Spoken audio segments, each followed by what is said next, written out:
Porque esa es la última oración que hace Jesucristo antes de entregarse por nosotros. Y ora por nosotros. Y esa oración tenemos que tomarla en cuenta porque es lo que necesita Jesucristo que nosotros hagamos. ¿Ya? Entonces vamos a leer, no la vamos a leer completa porque es una tremenda oración.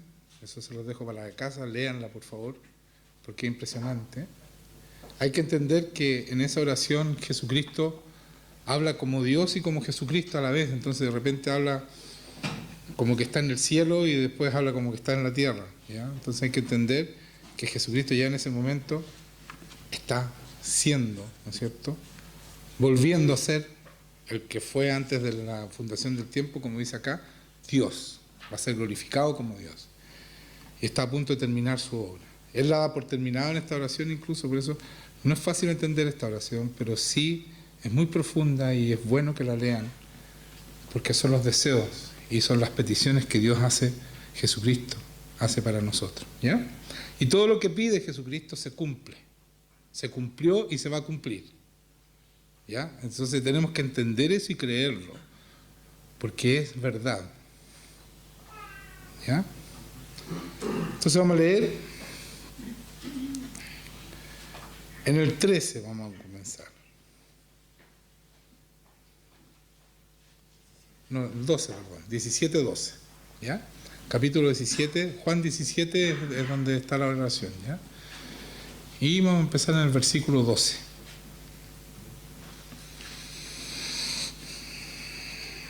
Y dice así: cuando estaba con ellos en el mundo, está hablando de sus discípulos, ¿no es cierto?, yo los guardaba en tu nombre. A los que me diste, yo los guardé y ninguno de ellos se perdió, sino el hijo de perdición, para que la escritura se cumpliese. Ahí está hablando de Judas, ¿no es cierto? Pero ahora voy a ti y hablo esto en el mundo para que tengan mi gozo cumplido en sí mismo. Yo les he dado tu palabra y el mundo los aborreció. Está hablando de todos nosotros, los discípulos, porque no son del mundo, como yo tampoco soy del mundo. ¿De qué está hablando aquí? ¿Por qué dice que no somos del mundo? Porque nosotros somos del reino de los cielos, somos ciudadanos del reino de los cielos, los que somos cristianos, y según Jesucristo nosotros estamos de paso, porque esa es la verdad, estamos de paso acá, porque la eternidad la vamos a vivir en el reino de los cielos. Y podemos empezar aquí a vivir el reino de los cielos. Por eso dice, yo les he dado tu palabra y el mundo los aborreció porque no son del mundo. Porque a pesar que estamos en el mundo, ¿no es cierto?, no somos del mundo, porque Él no es del mundo. No ruego que los quites del mundo, dice Jesucristo, sino que los guardes del mal. No nos debe sacar, no pide que nos saque, pero sí que nos proteja del mal que nos rodea, ¿no es cierto? Después dice, no son del mundo como tampoco soy del mundo, yo soy del mundo. Dice, santifícalos en tu verdad, tu palabra es verdad.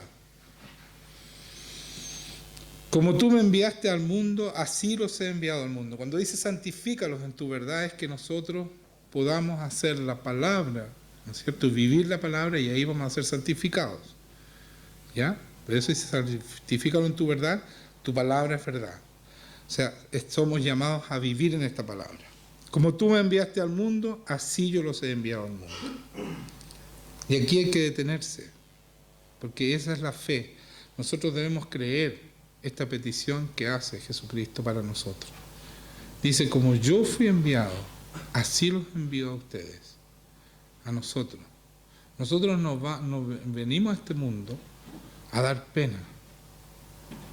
Como Jesucristo cambió el mundo, cada uno de nosotros tiene esa herencia para cambiar no solo tu familia, sino que el mundo también, para transformar el mundo, porque tenemos todo lo que Él tenía cuando vino a este mundo.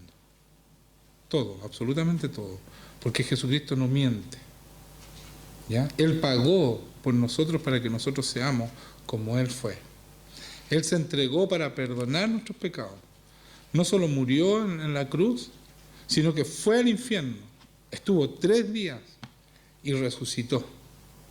Pagó todo lo que nosotros teníamos que pagar para que nosotros seamos como Él y tengamos derecho a ese Espíritu Santo que Él, cuando vino a esta tierra, tuvo sobre sí para hacer todos los milagros y la sabiduría y todo lo que entregó a este mundo, toda esta palabra que dejó escrita. Entonces, para eso somos llamados, ¿ya? Y nosotros debemos creer. Hoy día nos sirve, hermanos míos, ser cristianos de día domingo. Vienen momentos complicados para los cristianos, y yo se lo estoy advirtiendo hace tiempo. Ya los van a empezar a ver ustedes. Se están haciendo cosas subterráneas en contra de los cristianos. En varias partes se están asesinando cristianos y eso no es noticia. No salen en las noticias los asesinatos de los cristianos. Entonces, necesitamos creer de verdad. Necesitamos ser cristianos de verdad. Y es el único camino. No significa que yo me salgo de los cristianos y no voy a tener problemas. Los vas a tener igual, porque esta es una guerra. ¿Ya? Y ya está desatada. Y dice, y no estoy siendo apocalíptico, por favor vean las noticias, vean las leyes que se están tratando de legislar en todo el mundo, no solo en Chile. ¿Ya? Por favor, son contrarias a los seres humanos, contrarias a la familia, contrarias a todo lo establecido. Entonces, dice, y por ellos, después que dice, y como tú me enviaste al mundo, así los he enviado al mundo, y por ellos yo me santifico a mí mismo, para que también ellos sean santificados en la verdad. Lo que está diciendo aquí Jesucristo, cuando dice yo me santifico a mí mismo, fue que Él nos mostró que con el Espíritu Santo vivió santo, se santificó a sí mismo, fue capaz de no caer en pecado, porque tenía el Espíritu Santo y aprendió la obediencia y logró vencer el pecado. ¿Ya? Nunca cayó en pecado. Y por eso me santifico a mí mismo. ¿Para qué? Para que también ellos sean santificados en la verdad, para que nosotros también seamos santificados en la verdad. Mas no ruego solamente por esto, dice, sino por aquellos, por los que han de creer en mí por la palabra de ellos. Eso es por nosotros, Él está orando por nosotros, los que íbamos a creer por la palabra, ¿no es cierto?, por esta palabra que estamos diciendo ahora. Para que todos sean uno, escuchen esto, como tú, oh Padre, en mí y yo en ti, que también ellos sean uno en nosotros, para que el mundo crea que tú me enviaste. Entonces, nosotros los cristianos somos llamados a ser uno solo, pensar igual, vivir igual, de acuerdo a esta palabra. No somos robots, ¿ya? De acuerdo a la palabra, con todas nuestras diferencias, pero viviendo esta palabra. Y eso va a hacer que el mundo crea que Cristo fue enviado por Dios, ¿cierto? Dice más, los ruego, dice, para que todos sean uno, como tú, oh Padre, en mí y yo en ti, como también ellos sean uno en nosotros, para que el mundo crea que tú me enviaste. La medida que nosotros estamos en la palabra, somos uno con Dios. Y crean esto, porque esto es fe, hermanos míos, necesitan tener fe, porque cuando tú lo crees, empieza a ocurrir en tu vida. Empiezan a ocurrir cosas sobrenaturales. Tu vida empieza a ser transformada sobrenaturalmente. Esto es verdad. Deben creerlo. Y si Jesucristo lo pidió, debe pasar en ti. La gloria que me diste yo les he dado, para que sean uno, así como nosotros somos uno. Está hablando Jesucristo con su Padre, con Dios mismo, ¿cierto? Son uno. Yo en ellos, Jesucristo en nosotros, y tú en mí, le dice al Padre, tú en mí, para que sean perfectos en unidad, para que el mundo conozca que tú me enviaste y me has amado y que los has amado a ellos, a nosotros. Dios nos ha amado a nosotros como también a mí me has amado. Nos ama igual como ama Jesucristo. Y dice, voy a repetir esto, en el 23 dice, yo en ellos y tú en mí, para que sean perfectos en unidad, para que el mundo conozca que tú me enviaste. Vuelvo a repetir eso. Y cuando habla de perfecta unidad, está hablando a todas las iglesias, no solo a nosotros. Y está diciendo, no hagan diferencias, sean una sola iglesia.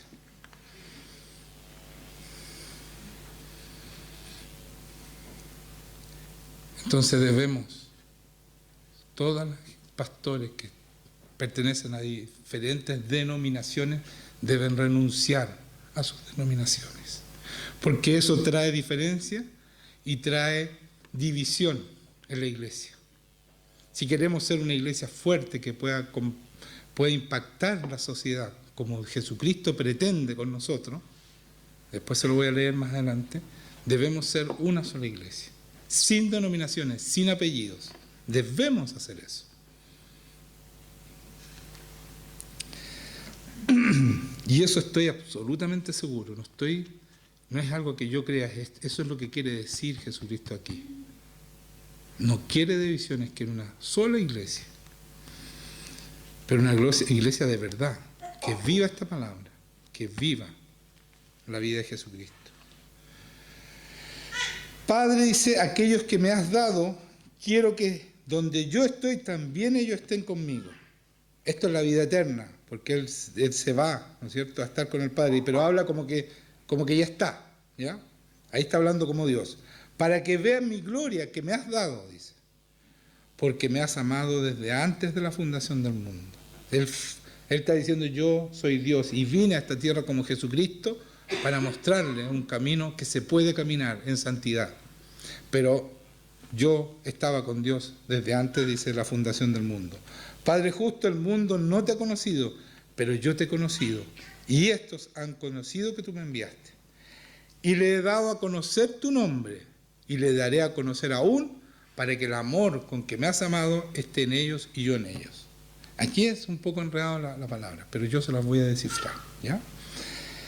Dice, y les he dado a conocer tu nombre. Cuando dice Jesucristo, yo le he dado a conocer tu nombre, está diciendo, yo actué exactamente como el Padre, como Dios Padre. Eso está diciendo. La manera de dar a conocer el nombre es como mi herencia, mi apellido. Yo soy igual que mi Padre y yo actúo igual que mi Padre. De eso se trata, de eso es la herencia de los hebreos. Cuando hablan de nombre, está hablando de la herencia, del apellido, como hablamos nosotros. Bueno, ese es el nombre. Y le he dado a conocer tu nombre porque vino exactamente a mostrar al Padre. Por eso cuando Felipe le pregunta, muéstranos el Padre, le dice, Felipe, has estado tanto tiempo conmigo y todavía no conoces al Padre y no sabes que el Padre y yo uno solo somos. Es esa la mayor obra de Jesucristo, mostrar a Dios como uno de nosotros. Eso fue lo que hizo Jesucristo. Y por eso dice, y le he dado a conocer tu nombre, y lo daré a conocer aún, para que el amor con que me has amado esté en ellos y yo en ellos. ¿Para qué nos da a conocer su nombre? Para que el amor con que me has amado esté en ellos, para que Dios nos pueda amar como amó a Jesucristo, para que seamos igual que Él y mostremos a Cristo nosotros, porque eso somos llamados a hacer, y esté en nosotros Jesucristo, y yo esté en ellos, y esté en ellos, y yo en ellos, y Jesucristo esté en nosotros. Cuando nosotros logramos eso, que Jesucristo esté en nosotros, ahí está la fe completa, absoluta, la fe de Cristo. Cristo jamás dudó de su Padre, nunca tuvo miedo, nunca estuvo aproblemado cuando tuvo que alimentar a 5.000 personas. Él pescó pan, pescó peces y los multiplicó. Él no se afanaba por nada. Él no se asustaba por nada, no era temeroso de nada.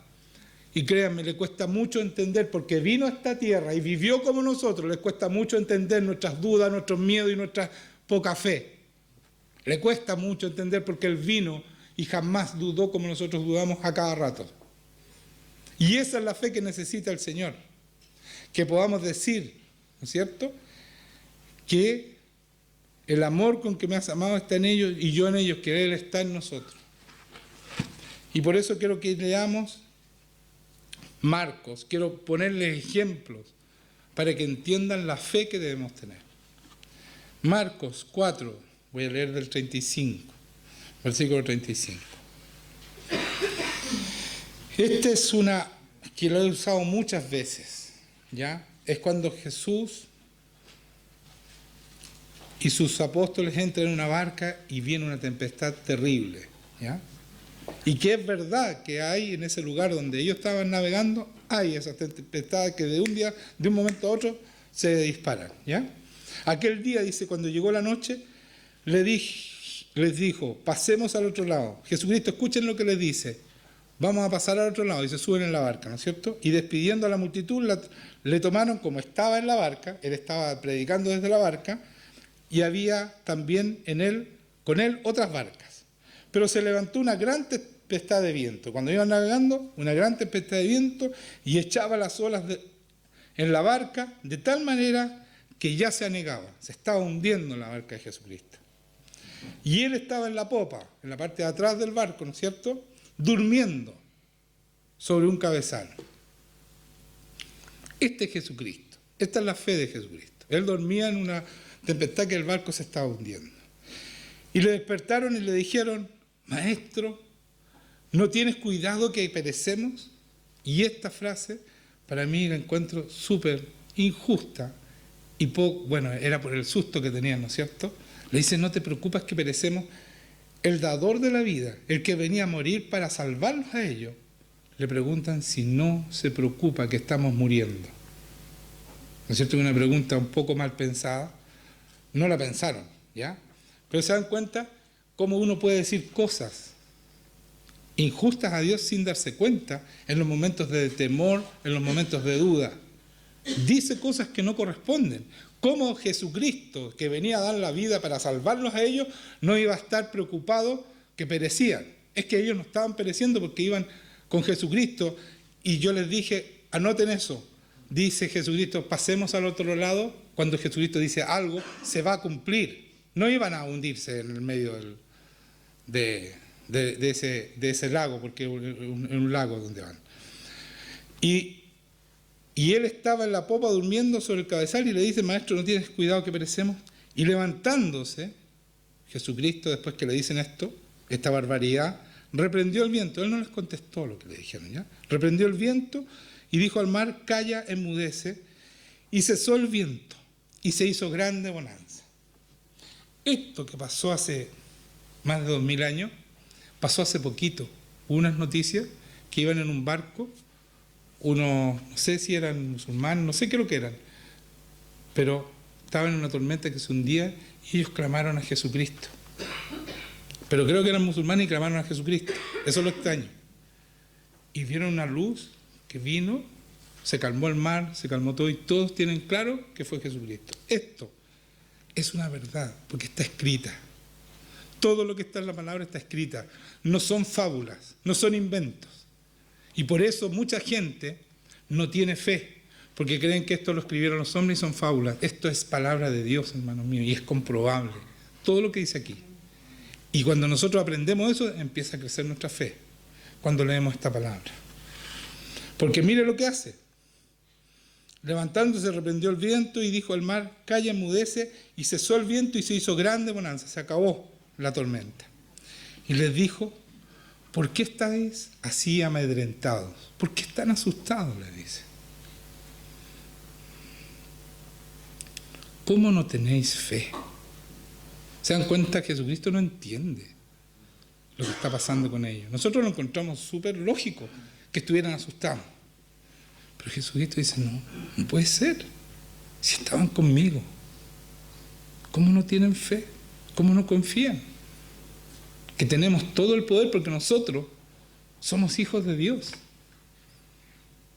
¿Cómo no tenemos fe? Entonces temieron con gran temor y se decían el uno al otro, ¿quién es este que aún el viento y el mar le obedece? Pero ahí viene el temor, un temor bueno, porque no es amedrentamiento, no es pánico, no es miedo, es temor a Dios, que es muy diferente a tener miedo. No es que se contradice la Biblia. El temor a Dios es sabiduría, es el principio de la sabiduría. Entonces ellos cuando ven este tremendo poder, que es para todos nosotros, porque no se olviden, cuando leí al principio, Él oró, así como yo fui enviado, así los envío yo.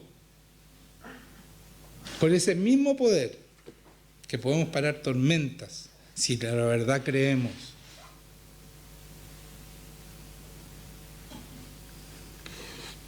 Esa es la fe que necesita Dios hoy día. que podamos mostrar el Dios vivo, porque está con nosotros. Vamos a leer en Mateo 9, después de esto, un poco después de esto, nuevos milagros, ¿ya? 9:27 voy a leer. Pasando Jesús de allí, 9:27, un poquito más adelante nomás donde estamos, así que no les voy a dar mucho tiempo, ya tenemos mucha palabra, así que vamos a ir rápido, ¿ya? Así que concéntrense y aprendan y crean, sobre todo crean, ¿ya? Dice, porque si aprenden y no creen no sirve de nada, no sirve, es la fe la que mueve al Señor, y eso es cuando uno cree, ¿ya? Dice, pasando Jesús de allí, le siguieron 2 ciegos, dando voces, diciendo, ten misericordia de nosotros, hijo de David. Entonces ahí hay que detenerse, porque al decirle hijo de David tiene algo, una connotación muy importante. Le están diciendo, tú eres el Mesías, el que había de venir. Porque el hijo de David está anunciado como el Mesías, el ungido, el Cristo. Entonces estos ciegos, siendo ciegos, reconocen quién es el que va pasando. No es casualidad que le dicen hijo de David, no es una manera de decir. Ellos están reconociendo la deidad de Jesucristo. ¿Entienden? Entonces por eso, y llegado a la casa, vinieron a él los ciegos y Jesús les dijo, ¿creéis? Para comprobar si lo que estaban diciendo era cierto. Le dice, ¿creéis que puedo hacer esto? Ellos dijeron, sí, Señor. Estaban convencidos quién era él, sabían quién era. Entonces les tocó los ojos, diciendo, conforme a vuestra fe se ha hecho, o se ha hecho. O sea, el Señor los pone en la disyuntiva. ¿Son sinceras su fe? De acuerdo a tu fe va a ser hecho. Si tú crees que yo lo puedo hacer, vas a ser sanado. Eran sinceros y los ojos de ellos fueron abiertos. Se dan cuenta, la fe de ellos los sanó. Porque la fe mueve a Dios. Y sea lo que sea, hermanos míos, lo que sea, Dios lo hace. No hay nada imposible para Él. ¿Creen esto? ¿Creen esto? Es que es importante que lo crean, porque si no, nunca lo van a ver. Si crees, dice el Señor, le dice a María, ¿no es cierto?, la hermana de Lázaro, si crees verás la gloria de Dios.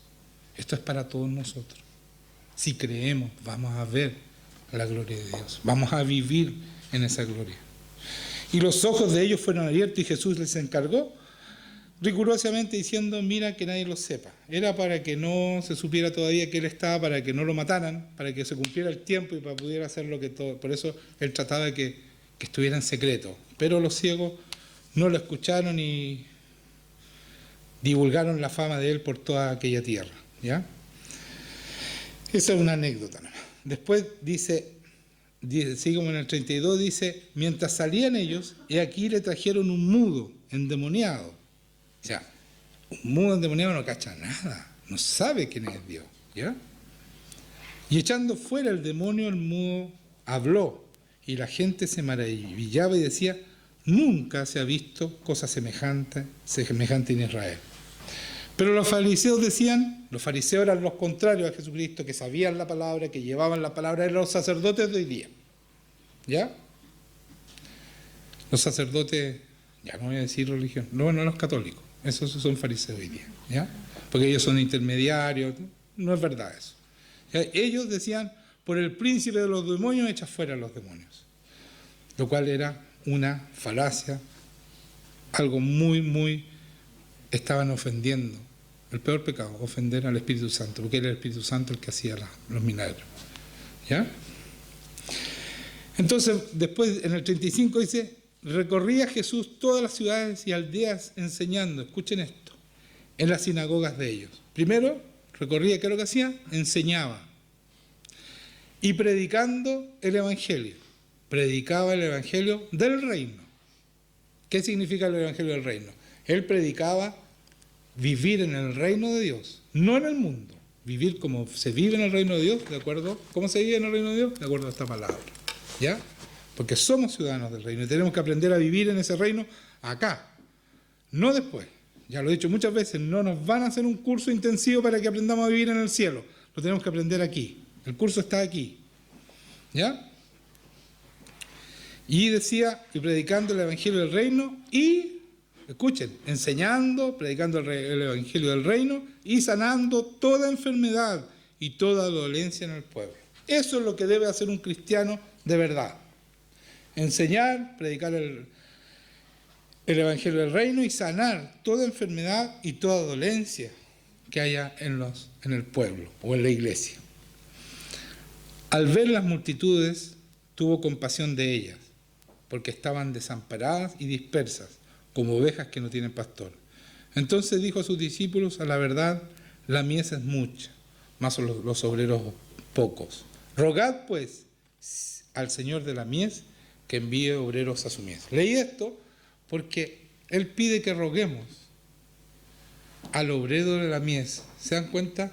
La mies son los que se van a convertir, los que van a ser escogidos.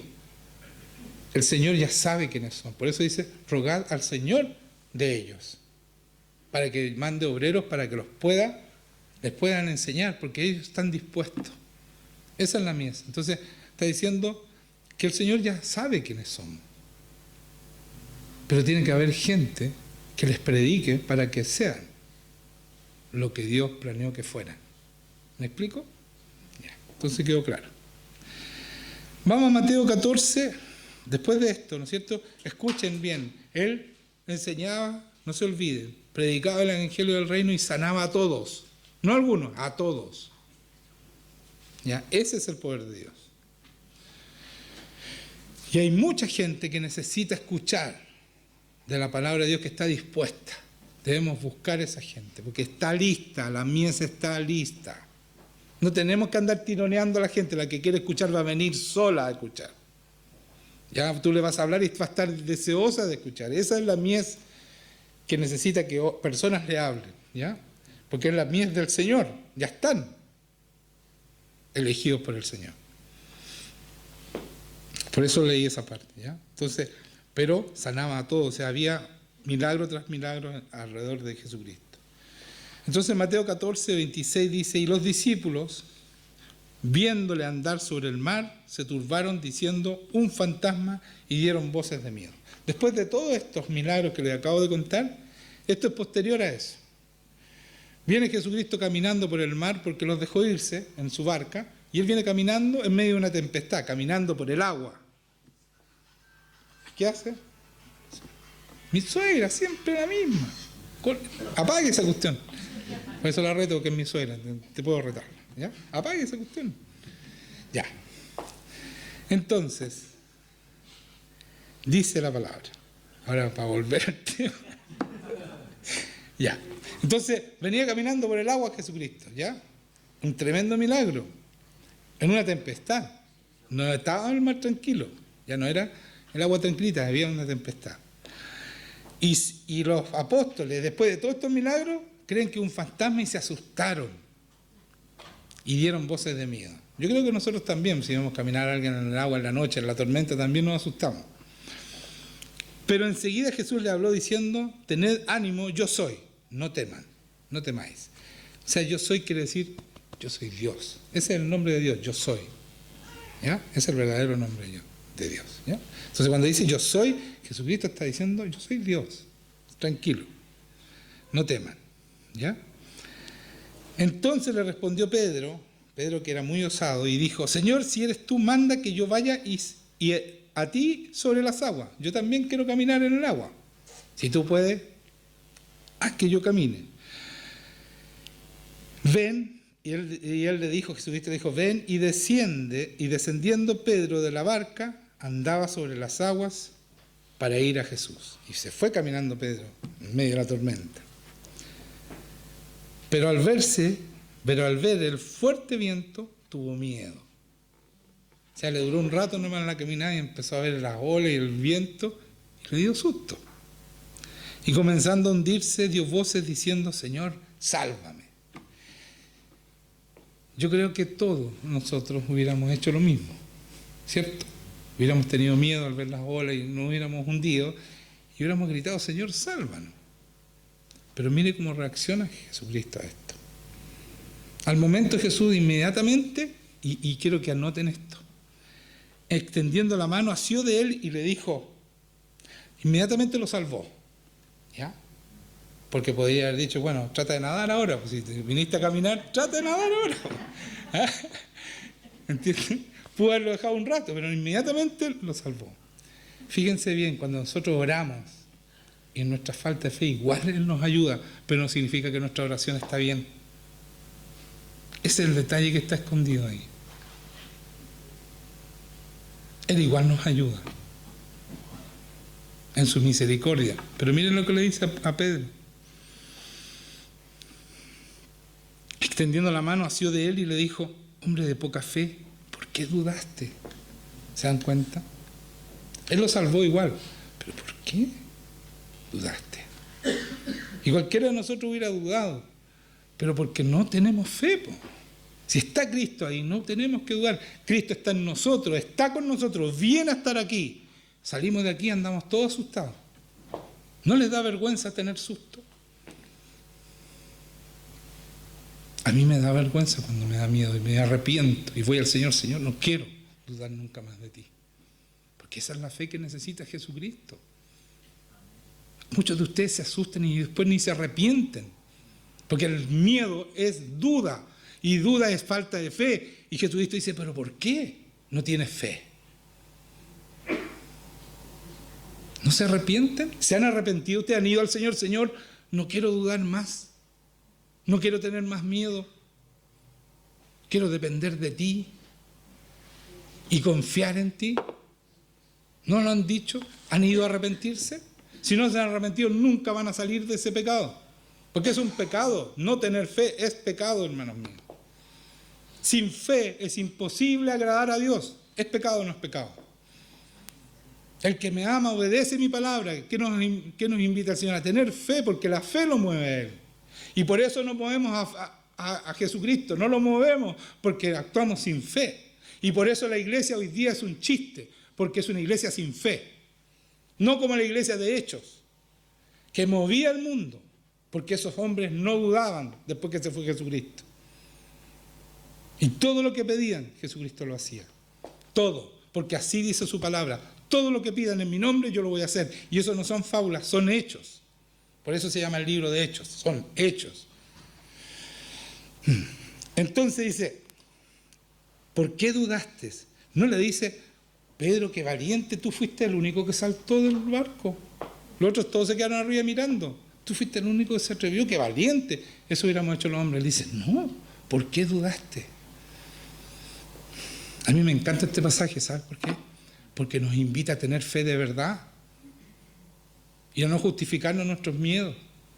Si no se lo justificó a Pedro, es que Jesucristo no entiende nuestras dudas, entiende, porque vino a esta tierra y no dudó jamás. Y por eso hizo todas las cosas que hizo. No es que era Jesucristo, era Dios, no malentiendan. Él se hizo hombre, se despojó de todo su poder. ¿Entienden? Se despojó de todo su poder. Y hizo lo que hizo por su fe, porque no dudó jamás de su Padre.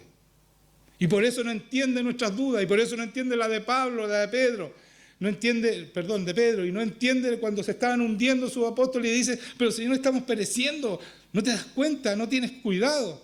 ¿Cómo no voy a tener cuidado si Él tiene todo? ¿Y qué? ¿Cuál es la diferencia con ellos? Él no dudó y dijo, el viento para, porque sabe que su Dios es poderoso, su Dios Padre es todopoderoso, y en el nombre de Él paró la tormenta, paró el viento y se acabó todo el problema. Esos hombres también tenían ese derecho de hacer. Pero ellos dudaron y no lo hicieron. Se iban a morir. Entonces, esa es la fe que necesitamos, hermano. Ustedes quieren ser cristianos, esa es la fe. No duden. No duden. Y cuando ellos subieron de la barca, se calmó el viento.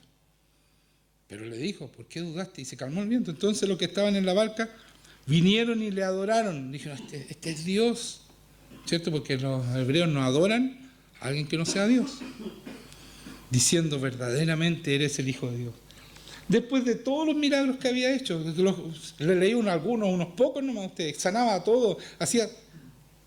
Después de que caminó el agua y le hizo eso, ahí reconocen que este es verdaderamente el Hijo de Dios. ¿Se dan cuenta? Uno dice, qué poca fe los apóstoles, nosotros somos peores, mucho peores que ellos.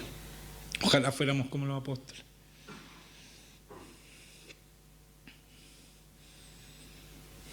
Mucho, dudamos mucho más que ellos. Y cada uno de nosotros ha visto milagros en nuestras vidas. Díganme uno que levante la mano si no ha visto milagros en sus vidas. No hay ninguno que pueda levantar la mano. Pero se nos olvida. Y al rato estamos dudando por lo mismo. Arrepiéntanse de eso. Arrepiéntanse. Para que Dios los perdone y pueda crecer en su fe. Después Mateo 17, el 14, esto es algo muy importante. Dice, cuando llegaron el gentío vino a él un hombre que se arrodilló delante de él diciendo, Señor, ten misericordia de mi hijo, que es lunático y padece muchísimo, porque muchas veces cae en el fuego y muchas en el agua. Y le he traído a tus discípulos, pero no le han podido sanar.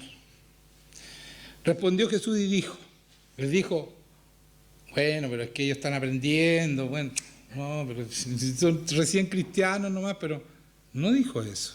Oh generación incrédula y perversa. Les dice a sus apóstoles, hermanos míos. Ellos son sus discípulos. ¿Y por qué le dice incrédulo? Porque fue falta de fe. ¿Y por qué perverso? Ahí como que se le pasó la mano a Jesucristo, ¿o no? ¿O está diciendo la verdad? Toda palabra que dice Jesucristo está respaldada. ¿Por qué le dice perverso?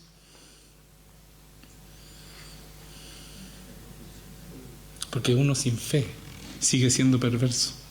La única manera que tú seas transformado es por el Espíritu Santo. Y si tú no tienes fe, el Espíritu Santo no puede tocarte. No te puede transformar. Tú tienes que creer en el Espíritu Santo que te va a transformar, si no, no vas a ser transformado. Ahí está el secreto para ser transformado. Es tu fe. Yo creo que Dios puede transformarme y no es que no puedo, es que vuelvo a caer. No, Jesucristo sabía que en el Espíritu Santo es Dios. Y ese mismo Espíritu Santo dice que la palabra que está en nosotros. Entonces yo debo creer que me va a transformar. Y por eso le dice perverso, porque si no están creyendo es porque el Espíritu Santo no está actuando en ellos. Por eso le dice incrédulos. Por lo tanto el Espíritu Santo no funciona, porque el Espíritu Santo funciona ¿a través de qué? De la fe. ¿Ve que es lógico? Mire cómo supieron. ¿Y por qué no lo usan? ¿Y por qué no están sanando enfermos? ¿Por qué no están haciendo milagros? Si todos lo saben. Despierte, iglesia. Nos queda mucho tiempo, muy poco tiempo para ser santificados. 5 años, 6 años, 7 años máximo. Y uno se demora en ser santificado, créanme, con lo porfiado que somos, con lo porfiada que esta generación que no se les enseñó a obedecer, porque a ustedes, a la mayoría, no les enseñaron a obedecer. Y créanme que ese es el mayor problema que tiene la generación de hoy día. Como no les enseñaron, no tuvieron un papá firme, ustedes no saben obedecer. Y les cuesta mucho ser cristianos. Y por eso no tienen fe, y por eso pierden tiempo, y pierden tiempo, y pierden tiempo, y pierden tiempo, y no obedecen. Y el enemigo hace lo que quiere con ustedes porque él actúa en la desobediencia. Y como no han aprendido a obedecer, hace lo que quiere con ustedes. ¿Es o no? ¿Estoy mintiendo yo? ¿Cuánto les cuesta obedecer? Porque no saben obedecer. No les enseñaron a obedecer. Y hoy día a los niños no se les enseña a obedecer. Los padres están de adorno. Porque la madre es la importante, madre hay una sola. Puras mentiras. Es el padre el que enseña la obediencia. Con amor, con firmeza, con disciplina, con ejemplo, con tiempo. Trabaja en su hijo para que él aprenda a obedecer. Y ese hijo va a obedecerle a Dios fácilmente. Y va a ser un hombre de verdad de Dios. Si tu hijo no te obedece, no le va a obedecer a Dios. Enséñale a obedecer desde que nace. De ahí se enseña a obedecer a los hijos. No es que está muy chiquitito y hace lo que quiere el cabro chico, un monstruo. No, po. No.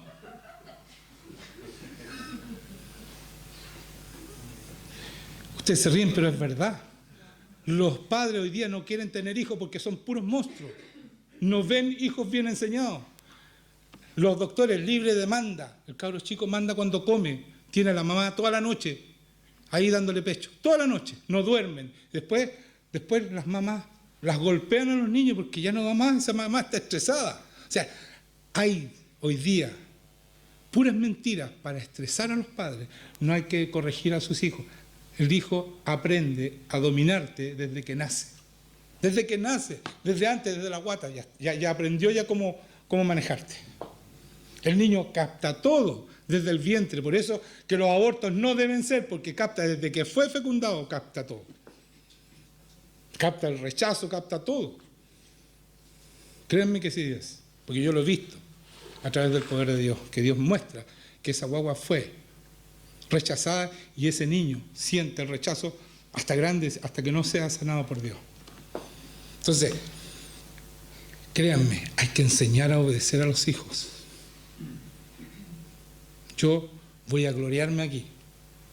Yo enseñé a mis hijos a obedecer. Y los mejores cristianos son mis hijos de esta iglesia. Y lo digo no con orgullo, lo digo porque enseñé, porque Dios, gracias a Dios, enseñé a obedecer a mis hijos. Porque yo no sabía que tenía que enseñarlos a obedecer, pero el Señor me hizo que aprendieran a obedecer. Yo jamás he tenido una rebelión de mis hijos. Y ellos le obedecen a Dios, hoy día son hijos de Dios, y ustedes lo pueden ver. No estoy mintiendo. Por eso les digo con autoridad, enséñenle a obedecer a sus hijos. Y no los van a traumar. Si un día les sacan la mugre, no los van a traumar. Hay que dársela. Si no aprende. Hay niveles. Después no hay que dárselas más porque aprenden a obedecer por las buenas. Pero si es necesario, hay que hacerlo. Si hoy día todo es contrario a lo de Dios, porque no se le enseñan a obedecer a los hijos. Es todo contrario. ¿Para qué? Para que no le obedezcan a Dios. Por eso hoy día hay cada vez menos cristianos y los que son, no sirven. No sirven porque no creen nada, no saben obedecer y el enemigo, son presa fácil del enemigo, hace lo que quiere el enemigo con ellos. Y para mí es una impotencia tremenda, porque yo tengo que lidiar con hijos que no fueron enseñados a obedecer. Lo que yo no sufro con mis hijos lo tengo que sufrir con ustedes, porque no fueron enseñados a obedecer. Entonces llegan, que hoy ya ves, que es el enemigo. Si el enemigo no tiene poder, ¿por qué? ¿Por qué con ustedes tiene tanto poder? Obedezcan de una vez por todas, sean de verdad.